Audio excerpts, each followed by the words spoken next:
Ustaz, tapi saya nak tanyalah kan, yang kita sis ni kan, yang mereka tentang movement mereka ni, apa yang mereka perjuangkan ni, saya nak tanya, betul ke kaum muslimat di negara kita ini ditindas?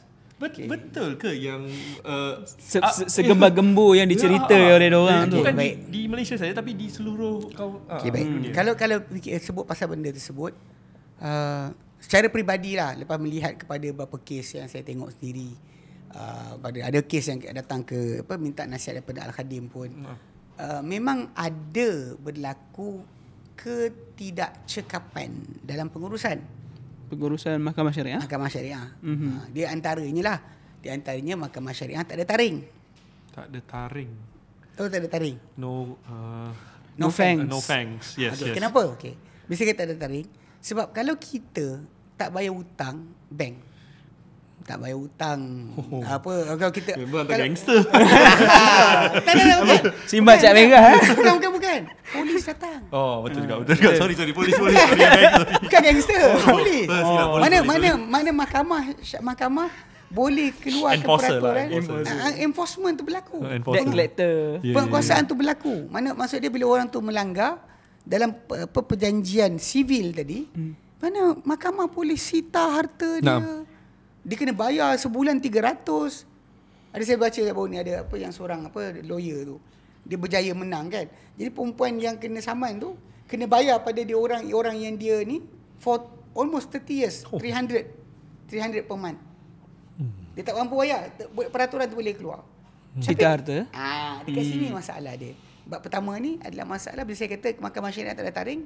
Benda ni ialah kelemahan yang berlaku, pentadbiran yang berlaku, menyebabkan orang-orang macam sistem kufur ni ambil peluang.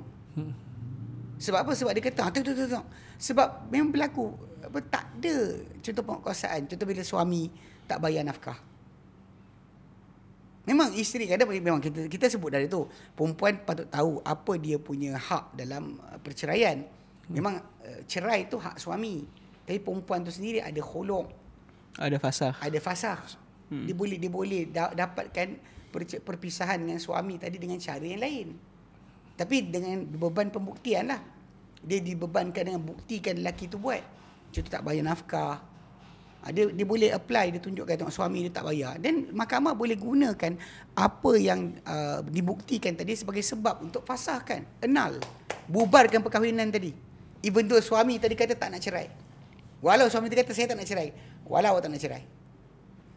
Bila bini teranaya, memang boleh. Mahkamah boleh gunakan. Tapi sering berlaku macam kita sebut dari tu, banyak perempuan tak kerti. Sebab time orang terangkan berkenaan dengan taklik. Yang lelaki tu, pengantin lelaki akan lepas akad nikah, dia akan kata terus baca, saya nama sekian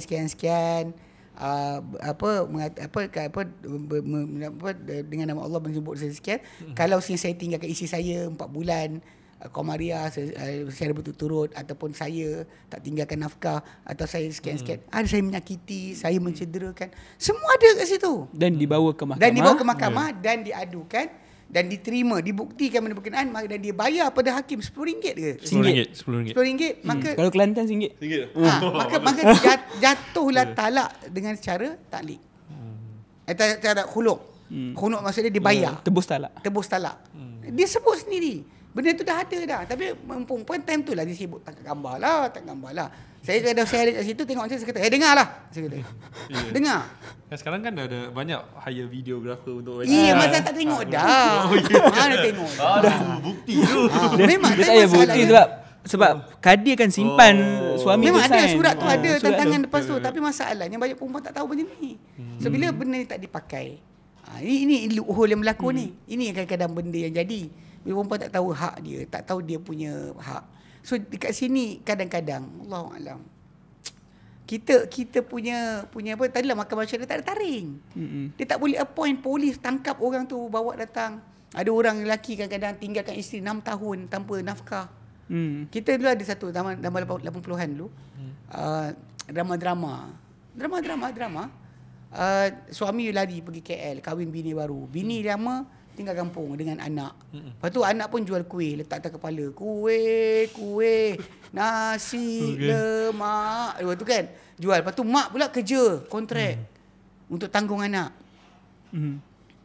Mertua tak ada kan. Atuk pada budak tu tak ada. Semua tak ada. Dekat sini masalah sebab kita tahu dalam konsep Islam sebenarnya bila orang tersebut ada masalah, waris dia kena panggil. Bila orang tu sekian-sekian, waris dia panggil. Hatta hamba mencuri, Umar tekan pada tuan dia. Seorang hamba tu mencuri, tuan dia kata dia mencuri. Lepas tu hamba tu, Umar tanya kenapa? Dia kata tak bagi makan. Kalau hamba kau curi, hamba kau curi lagi lepas ni, aku potong tangan kau. Bukan tangan dia, tangan kau aku potong. Tak bagi makan. Ni maksud dia kalau kata lain bila kita lihat kat situ, dalam Islam kita ni kata kita ada apa dia punya kafalah. Siapa tanggung siapa? Tanggung menanggung. Ya, siapa tanggung siapa? Macam kalau saya ingat dulu waktu saya kat Yaman, anak saudara saya pecahkan apa? Ada orang Yaman punya Qomariyah. Dia atas pintu tu dia ada macam kaca kaca berwarna. Cantik berias kan? Kaca hiasan tu. Iyalah, dia letaknya dekat dinding, tak pasang lagi. Budak ni main bola, dia sepak pecah. Lepas tu anak saudara telefon beritahu suruh datang bawa duit je. Saya bawa duit lah. Saya bawa duit lah untuk apa? Untuk bayar. So reality dia saya kena tanggung lah.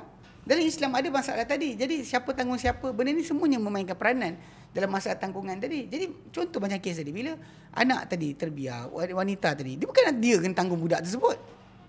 Tapi sering tak dapat dia macam adalah separuh artis. Oh, saya susah menanggung anak sendiri dan sebagainya. Saya kena bekerja bagi anak saya. Islam tak pernah suruh pun. Tapi kat sini masalah mahkamah syariah punya taring tak ada. Cuma saya taring tak ada sebab apa? Polis tak datang tangkap. Cuma kadang-kadang menarik juga bila melibatkan kes pengabaian nafkah ni.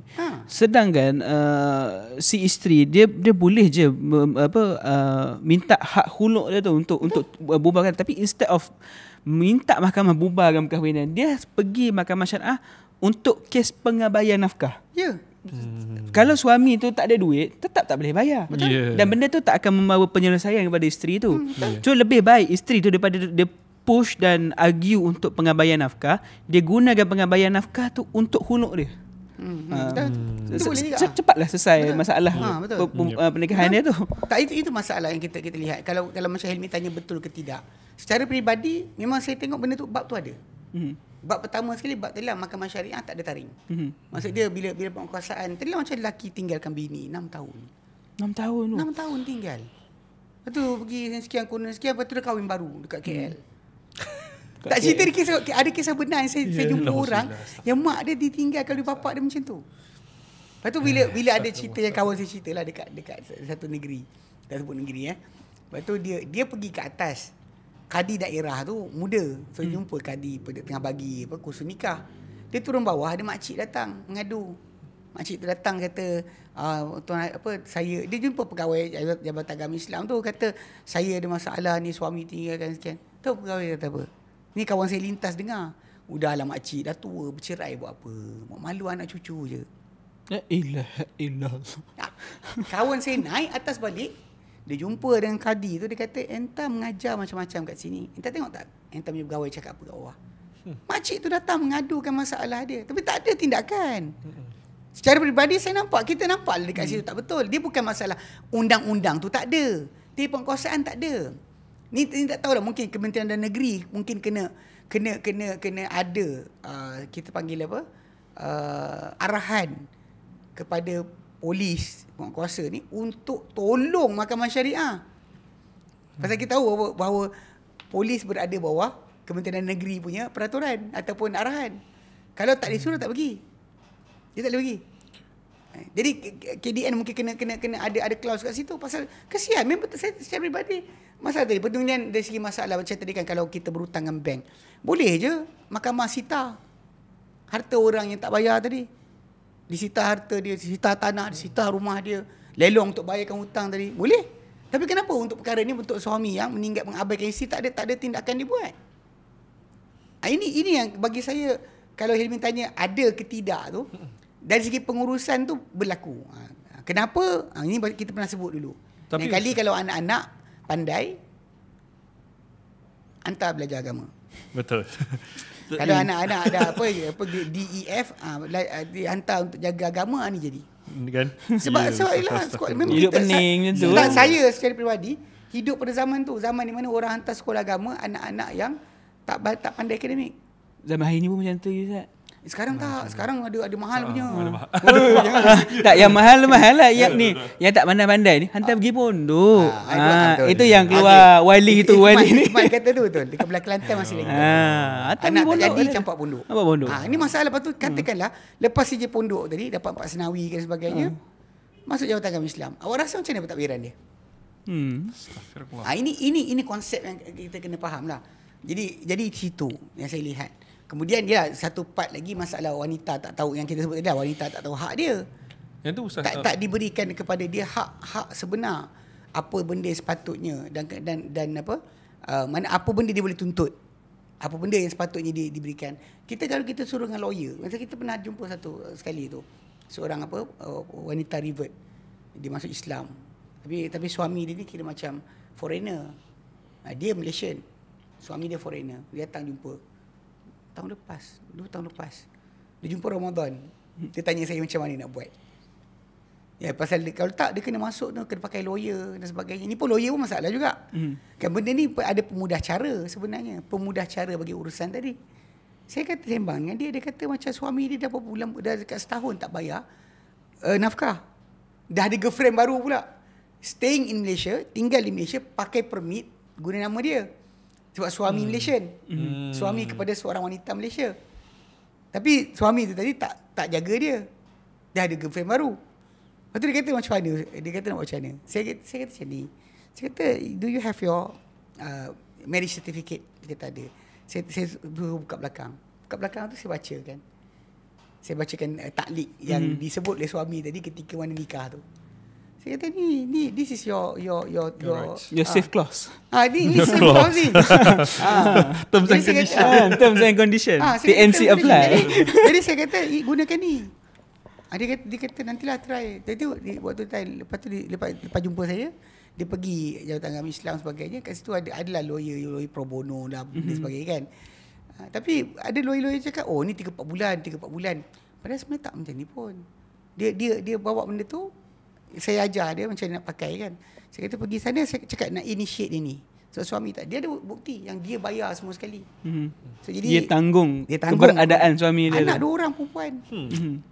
Jadi ni perempuan revert kan. Jadi apa nak buat? So jadi dia pun kata bawa lepas raya, dia jumpa saya Ramadan. Lepas raya selesai. Alhamdulillah. Kita cakap lah. Walaupun perceraian itu berlaku, kita Alhamdulillah. Sebab dia berjaya. Akhirnya dia jumpa jalan keluar. Daripada masalah tadi. Yang suami tak dapatlah gunakan nama dia lagi. Sebab sekarang ni memang suami tu anaya dia. Tapi dalam kes tadi, macam lawyer syariah yang datang tadi, apa korang buat? Korang tengok wanita tadi macam tu datang, ni 3-4 bulan lagi. Ni 3-4 bulan lagi. Ni 6 bulan. Saya tahu setiap filing tu akan ada bayaran. Every filing untuk peringkat ni lah, peringkat itulah, semua bayaran. Saya faham asyik duit. Tapi tak kesian ke dengan perempuan macam tu? Inilah loophole atau perkara yang lompong. Yang macam Amy tanya dia kan, betul ke kena tindas? Betul. Kadang-kadang terjadi, digunakan peluang macam ni lah untuk burukkan Islam. Tapi Ustaz, yang ni salah satu lah kan. Ada yang ada yang beberapa benda yang mereka petikaikan tentang Islam. Contohnya seperti poligami, hudud, hijab dan aurat, wali nikah. Pluralisme agama tu tak perlu cakap lah kan. Kan? Tapi ni semua asas-asas Islam. Betul ke kaum muslimat ditindas oleh benda-benda macam ni? Tak, ini masalah dia. Pertama sekali, diorang kumpulan-kumpulan ni, yang macam saya dengar jugalah, dia ada cakap macam, dia kata bab hijab, jilbab lah. Jilbab. Dia sebenarnya diorang kadang-kadang termasuk adukkan, tercampur adukkan 2 perkara. Tudung kepala dengan kain tutup badan. Kalau kalimah jilbab, is actually kain yang tutup badan. Macam perempuan Iran pakai tutup badan kan. Besar tu, itu panggil jilbab. Yang tu ayat 59 surah Al-Ahzab. Yang Allah nyatakan, ya ayuhan Nabi, wahai Nabi, qul li azwajika, cakaplah pada isteri engkau, wa banatika, anak perempuan engkau, wa nisa'il mu'minin, dan wanita-wanita orang beriman, yudnina alaihinna min jalabibihin. Hendaklah mereka labuh ke atas diri mereka daripada jilbab mereka, kain tutup badan mereka. Dzalika adna yu'rafna. Itu sekurang-kurang mereka dikenali. Fala yu'dain, mereka tak akan diganggu. Mana Allah Ta'ala sebutkan macam tu. Ini arahan yang Allah Ta'ala suruh Nabi bagi tahu pada isteri dia, pada anak-anak perempuan dia, pada semua wanita beriman. Kena ambil kain tu tutup badan, cover up your body. Yang tentang diorang suka buka tudung ni kan. Dia kata orang tudung ni kan. Okey, cerita lawak ayat lah. Dalam ayat 31 surah An-Nur. Wa qul lil mu'minat, dan katakanlah hai Muhammad kepada wanita-wanita beriman. Kan? Yaghdud nabi absarihin, dan mereka hendaklah mereka menundukkan pandangan mereka. Wa yahfazna furujahun, dan mereka melihara akan kemaluan mereka, ini syahwat mereka. Wala yubdina zinatahunna illa ma dhahara minha, jangan mereka tunjukkan perhiasan mereka kecuali apa yang nyata daripadanya. Bila kita interpretation, apakah perhiasan yang nyata? Perhiasan nyata tadi. Okay, ni di sini saya ingat Syekh Sudi ada sebutkan. Kalau orang-orang macam ni, dia persoalkan agama. Dia kata macam interpretation tadi terbuka. Ikut zaman, masa dan tempat, ikut suka hati kita. Dia banyak benda dalam agama ni akan jadi masalah. Contoh macam tak katakan tawaf. Awak pergi tawaf. Awak pergi haji, pergi. Tawaf berapa kali awak tawaf? 7 kali. Mana dalam Quran? Lepas tu lawan arah jam ke ikut arah jam? Mana dalam Quran? Kenapa awak tak tawaf cara macam tu? Kenapa tak go di opposite? Sebab interpretation tadi datang dengan perbuatan daripada Nabi SAW. Sebab baginda yang tunjukkan benda tersebut. Dan kemudian dibawa oleh para sahabat. Ini benda ni amalan kita. So diorang ni kadang-kadang, most of them daripada pengasas-pengasas dia, banyak yang telah westernize pemikiran mereka. Memang dimasuki oleh pemikiran barat. So dia cuba nak jadikan apa macam mana dalam barat tadi agama tu daripada Katolik atau ni jadi Protestan. Dia bawa dengan bentuk baru. Bentuk yang apa, reform, new reform religion. Dia nak buat pada Islam lah, idea dia. Itu progresif tu nak tukar interpretation tadi. Problem dia dalam ayat tadi dah kita tahu cara apa perhiasan nyata tu dah tahu. You can only know that from the two of sahabat. Ibnu Mas'ud kata baju yang dia pakai.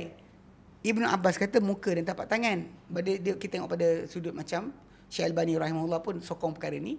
Bila dia kata macam ketika mana Nabi SAW lepas meluntah menyembelih dan bercukur, Nabi SAW pakai baju biasa naik atas unta. Fadl Ibn Abbas duduk dengan Nabi. Kemudian Nabi duduk jawab orang punya soalan. Yang ni datang, ya Rasulullah aku dah buat sekian. Lepas tu ada seorang perempuan. Dia perempuan tu muda. Fadl Ibn Abbas, abang kepada Ibn Abbas pun muda. Saling tengok-menengok. Nabi tolak muka Fadl. Perempuan tu dia dalam keadaan bukan dah lepas ihram. Dia patut boleh tutup muka. Tapi dia tak tutup muka dia. Muka dia terdedah. So Nabi tak kata dengan dia tutup muka kau. Nabi suruh dia Nabi paling. Nabi tolak muka Fadl. Lepas tu Fadl tengok lagi, Nabi tolak muka dia. Lepas tu dia kata, ya Rasulullah, asal kau tolak muka anak pak saudara kau? I'm your uncle son. Lepas tu Nabi kata, aku nampak lelaki dan perempuan, aku bimbang kat atas mereka syaitan. Dia bercakap yang tu. So jadi Syekh Albani kata, kalau dia kata ketika dah lepas daripada melontar dan menyembelih, maksud dia atau bercukur, maksud dia dah tahallul awal, boleh pakai baju biasa. Tak ada larangan untuk tutup muka. Larangan untuk muka tak ada dah. Larangan ihram untuk wanita tu tak ada, tapi Nabi tak kata perempuan tu tutup muka kau. Nabi tak cakap. So bila Nabi tak cakap pada dia, maksud dia Nabi tolak muka yang ni tak apa buka. Yang tu interpretation kata muka dan tapak tangan tu lepas. Okey, tak habis lagi ayat tadi. Ayat sama lagi.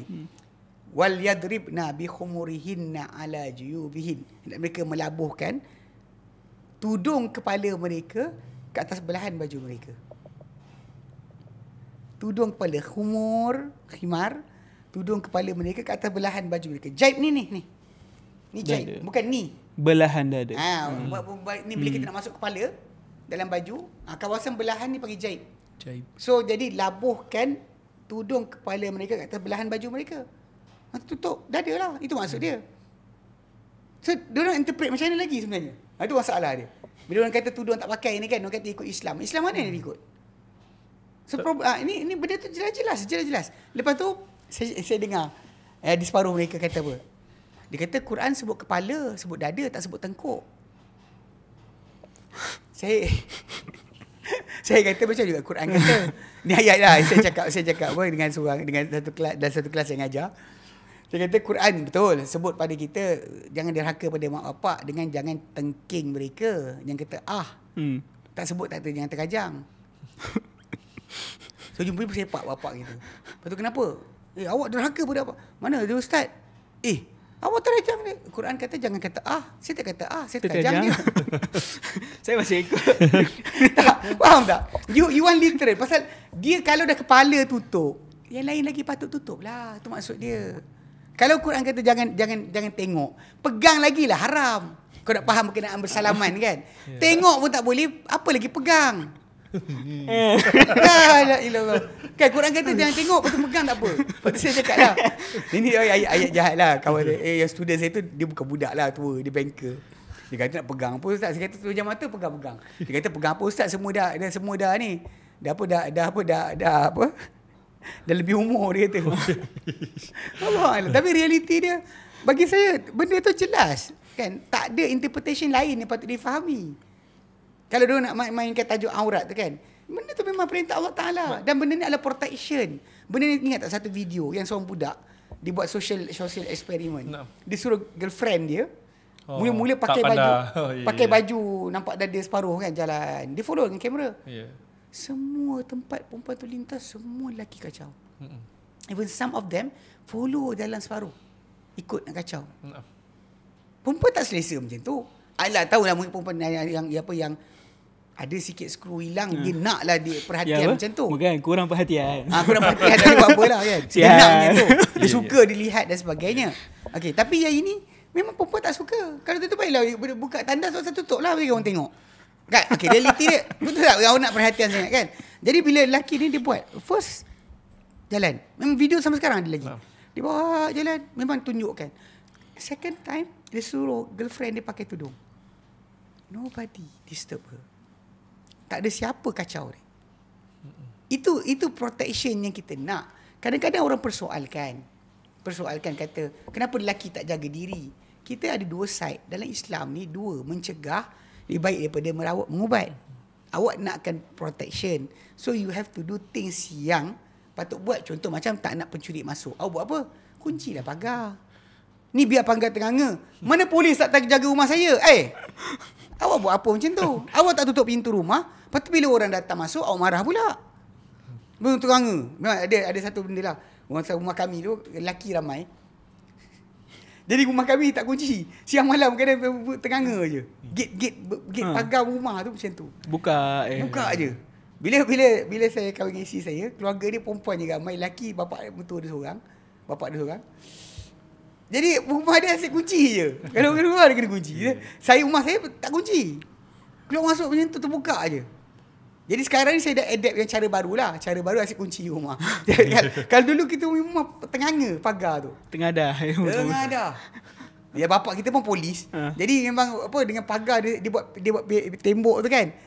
Putih, pagar biru. Wah, ini bukan rumah ni balai polis.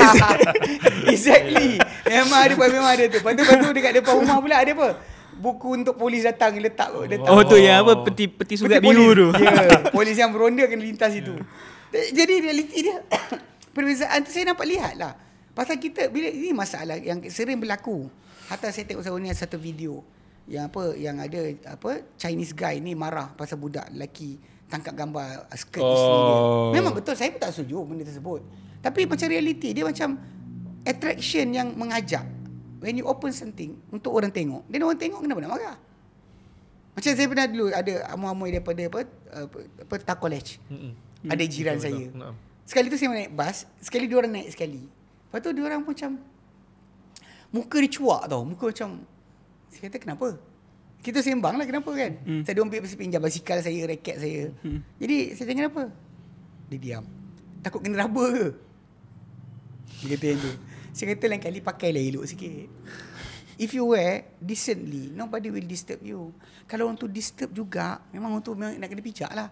Kan? Tapi masalahnya, bila you show something, benda tu akan bawa. Ini masalah penjagaan. Tadi kalau kita pergi one by one, kan tajuk aurat ke, tajuk poligami ke dan sebagainya. Semua benda tersebut adalah perkara yang dapat dijawab. Macam saya ingat macam Zakir Naik pernah jawab pada seorang perempuan. Dia sebut berkenaan masalah contoh macam apa wanita. Memang kat dunia ni, macam Amerika Syarikat sendiri. Kalau semua lelaki dan wanita berkahwin, ada 6 juta lagi perempuan tak kahwin. Itu kalau kita ambil dengan budak-budak kecil, kita kahwin semua kan. Ada 6 juta perempuan tak kahwin. Apa penyelesaian korang? Dia cakap yang tu. Yang saya ingat Jimmy Swaggart yang debat dengan Mak Didat. Oh, dia kata God only give us, dia kata one. So I have to choose the best. Tapi lepas tu 2 tahun berikutnya dia terdedah. Rupanya dia pergi prostitute. Kan? Terdedah lah, dia ada video nangis-nangis lah. Ahmad Didat lepas tu tahun 98 kot. Dia bang dia naik atas pentas. Kan? But the best is not the best for the best for you. That's not enough kan. Cakap dah. Dia kata dia gelakkan kita. The love is on you. Masalah poligami adalah penyelesaian untuk wanita yang tak ada siapa jaga. Jadi Dr. Zakir Naik jawab pada perempuan tu. Yang dia kata tak setuju dengan ni. Dia kata if you have a sister, engkau ada kakak. Kakak engkau tak kahwin. Mana engkau nak kakak engkau punya posisi? Jadi seorang isteri yang terhormat, yang ada hak sebagai isteri daripada suami dia, yang memang ada isteri lain. Suami tu ada isteri lain, tapi isteri kakak engkau salah seorang isteri dia yang dapat hak, dapat tempat penjagaan, dapat sekian. Hak yang sepatutnya dapat lah. Ini nanti akan balik dalam mahkamah syariah pula punya kerja untuk pastikan hak-hak tadi terlaksana. Okey. Ataupun kakak engkau jadi public property. Jadi barang milik awam. Maksudnya siapa nak pegang, siapa nak sekian-sekian. Which one do you choose? Actually, ya Ustaz. Mana kau nak pilih? Dia kata. Perempuan tu diam. Perempuan tu macam, I choose my sister to be a legally married woman. Itu yang akan menjadikan dia dapat hak dia. Anak dia lahirkan akan ada hak daripada suami tadi. Kan harta benda dan sebagainya, memang dia akan dapat. Belanja hidup dia wajib dapat. Untuk pergi ke mahkamah. Kalau girlfriend, boyfriend tak dapat. Awak tak boleh apply. Oh, he's my boyfriend. He have to buy for me. Mana ada. So, jadi kalau ikutkan masalah poligami tadi, dia masalah penjagaan. Kita faham ada manusia yang berkahwin hanya semata-mata untuk nafsu. Tapi perempuan tu cantik sebagainya, dia nak kahwin. Tapi diorang punya point diorang adalah poligami ni tak pernah, kalau nak kirakan peratusan poligami yang berjaya, sangatlah sikit. Kebanyakan poligami ni orang kata lebih sekadar meruntuhkan rumah tangga yang sedia ada. Mana ada? Ini masalah pasal orang macam diorang yang punya masalah. Sebab diorang tak pernah gunakan poligami tadi sebagai jalan untuk meluaskan keluarga. Macam di negara Arab sangat berjaya. Kakak saya 2 orang. Kahwin jadi isteri nombor 2. Dan actually memang hidup dengan keadaan yang baik pun, dengan madu dia sebagainya. Tak ada masalah pun. Tapi bapak saya buat satu benda lah. Apa bapak saya buat? Bapak saya kata nak kahwin boleh minta bini pertama datang Pinang. The first one datang Pinang. Macam pernah jumpa ke saya? That's the point. Itu benda cari tak jadi. Dan saya sendiri pribadi bila ada orang cakap berkenaan poligami, saya kata suruh bini awak pergi Pinang tak apa. If you by yourself cari kan tak payah, saya kata. Pasal dalam tempoh tadi awak akan anai isteri awak. Perhatian tak ada. Awak sibuk bermesej dengan perempuan yang belum isteri awak. Mana boleh, saya kata. Perbualan awak dengan perempuan tersebut adalah haram. Perbualan awak dengan isteri awak tu adalah kewajipan. Sometimes it's the guy itself. Pahala dan juga kewajipan. Jadi yang ini adalah bukan halal. Memang kat situ kita bukan, itulah kadang-kadang kita pelik. Tajuk ni kan kadang orang timbul poligami lah. Masalah tadi kan hak hak pewarisan harta. Benda tu kalau kita panggil you want to debate, to explain, come. Yang kita bincang. Nah, kalau untuk percentage pun sebenarnya bukan tajuk itu.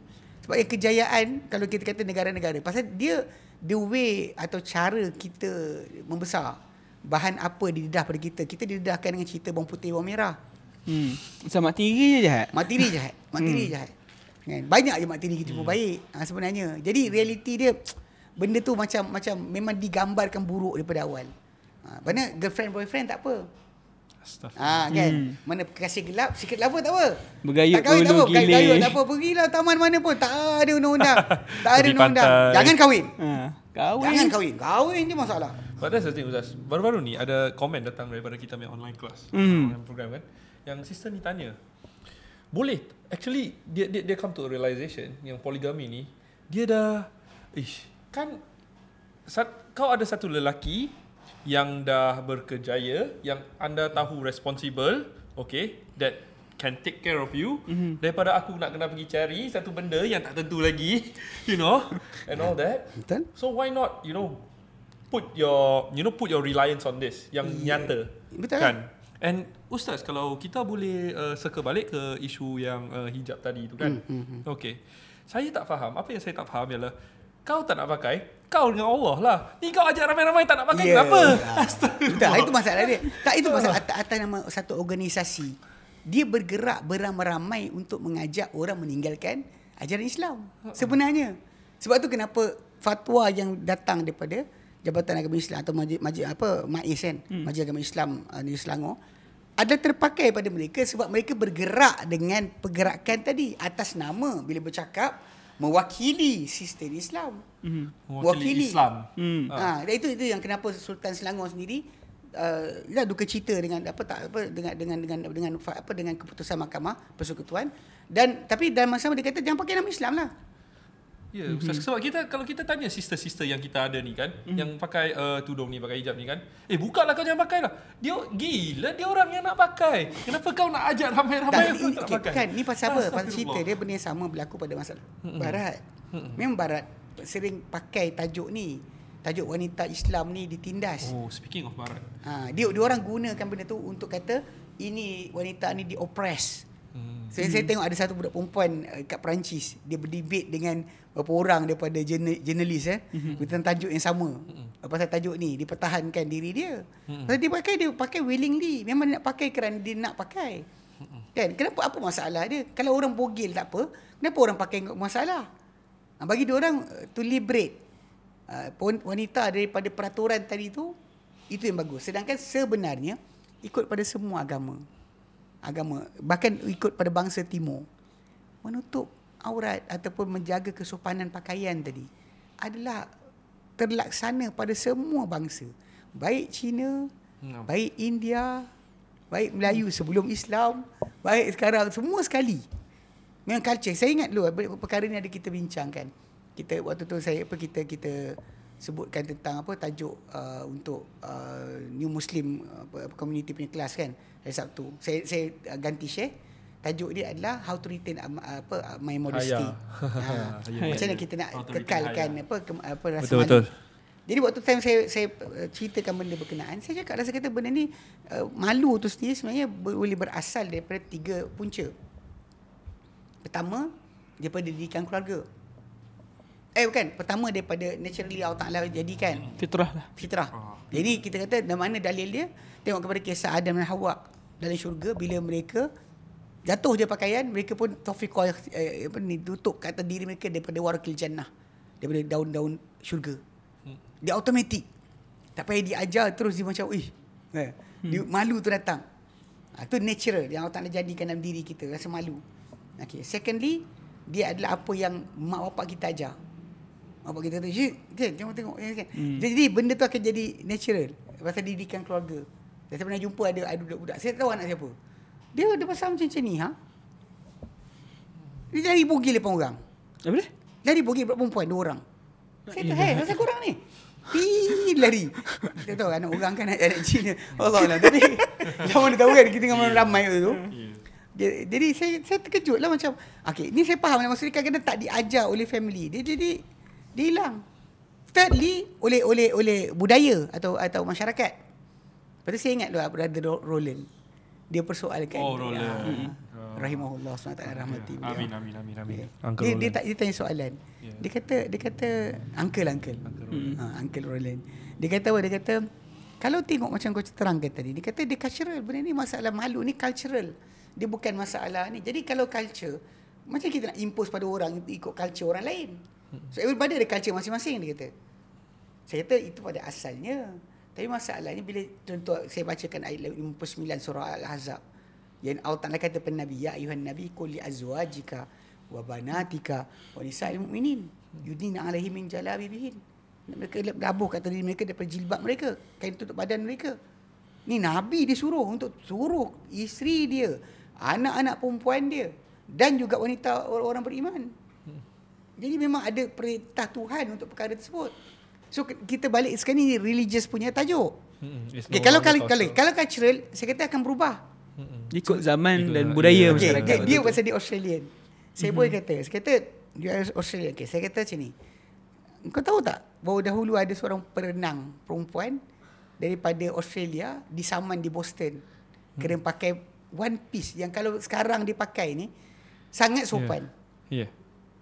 Dia panggil nama dia Annette Kellerman. Dia pakai baju sampai sini sampai apa? Sampai apa para lutut kan. Satu one piece.